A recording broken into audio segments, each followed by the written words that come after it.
So we just called a function basically by using the cell and using the equal sign. We've called a function just like we do the normal formulas like equals sum or equals count.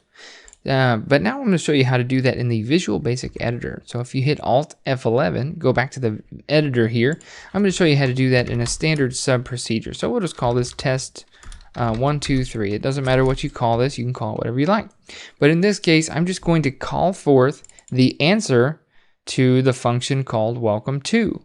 I want to put that in, let's say, a message box, or I could put that in a variable so we could take a peek at it. So let's just do a message box. Let's say MSG box space. And all I really want to do with my message box is I want to, the prompt, which is the first parameter of the message box, I simply want to call forth welcome to. And that's all I want to do. I could put my parentheses here. It is not required. What I'm saying here is I want a message box to ring whatever the answer to welcome to is.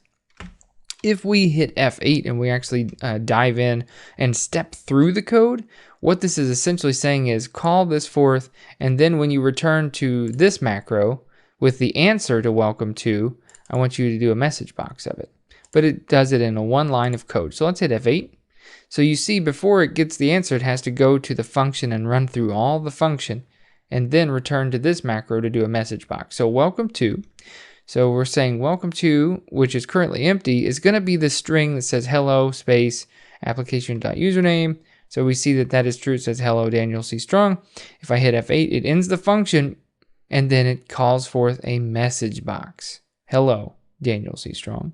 I'm going to hit OK. And so that's kind of how we call that using a procedure.